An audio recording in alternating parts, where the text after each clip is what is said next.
ஒரு அழகான காடு. அங்கே நிறைய மலர்கள் பூத்துக் குலுங்கின.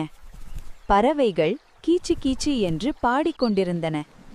அந்த காட்டில் பெரியதும் வலிமையானதும் ஆன ஒரு சிங்கம் வாழ்ந்தது. அதே காட்டில் அழகான கண்களும் வேகமான கால்களும் கொண்ட மானும் இருந்தது. ஒரு நாள் மாலை வேளை சிங்கமும் மானும் சந்தித்தன. சிங்கத்தை பார்த்ததும் மான் கொஞ்சம் பயந்தது. ஐயோ, என்ன ஆகப் போகிறதோ என்று நினைத்தது.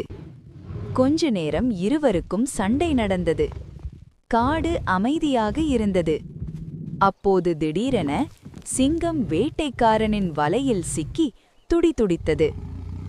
மான் யோசித்தது, இவன் என் எதிரிதான், ஆனாலும் உயிர் காப்பது கடமையல்லவா? உடனே மான் தன் கொம்புகளால் வலையை கிழித்து சிங்கத்தை விடுவித்தது. மிகவும் சந்தோஷப்பட்ட சிங்கம் நன்றியாக ஒரு அழகான மலரை பறித்து வந்து மானுக்கு கொடுத்தது. அந்த நாளிலிருந்து சிங்கமும் மானும் நல்ல நண்பர்களாக மாறின. குழந்தைகளே, இக்கதையின் மூலம் வலிமை இருந்தாலும் கருணை இருந்தால்தான் உண்மையான நட்பு கிடைக்கும் என்பது கூறுகிறது.